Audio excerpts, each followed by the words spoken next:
திருப்பதி மலையில் இருக்கும் பெருமாள் கதையை எல்லோரும் தெரிந்திருக்கலாம். ஆனால் அந்த மலை முதலில் யாருடையது தெரியுமா?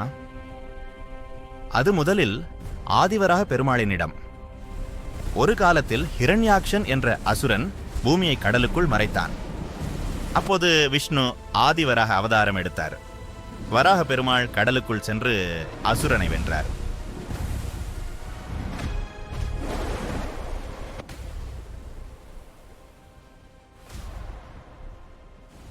பின்னர் பூமியை மீட்டார். அதற்கப்புறம் பிறகு வராகர் தனக்கு மிகவும் பிடித்த இடமான திருமலை மலையில் தங்கியிருந்தார்.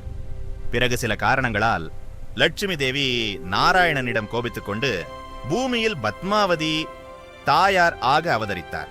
லட்சுமி தேவியை பிரிந்த நாராயணன் மிகவும் வருந்தினார். லட்சுமி தேவியை கரம் பிடித்து ஆக வேண்டும் என்று லட்சுமி தேவியை தேடி நாராயணன் பூமிக்கு ஸ்ரீனிவாசராக அவதரித்து திருமலைக்கு வந்தார்.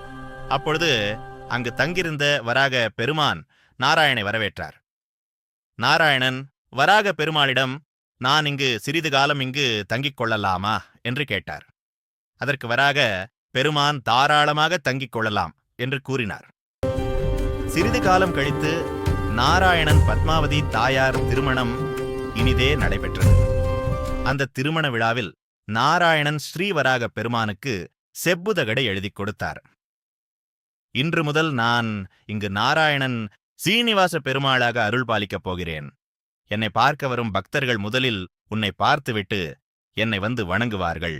அப்போது அந்த பக்தர்கள் வேண்டியது முழுமையாக நிறைவேறும் என்று வாக்கு கொடுத்தார். இதுவே திருமலையில் உள்ள வராக பெருமானின் கதை.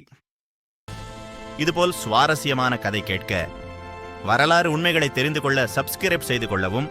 நன்றி.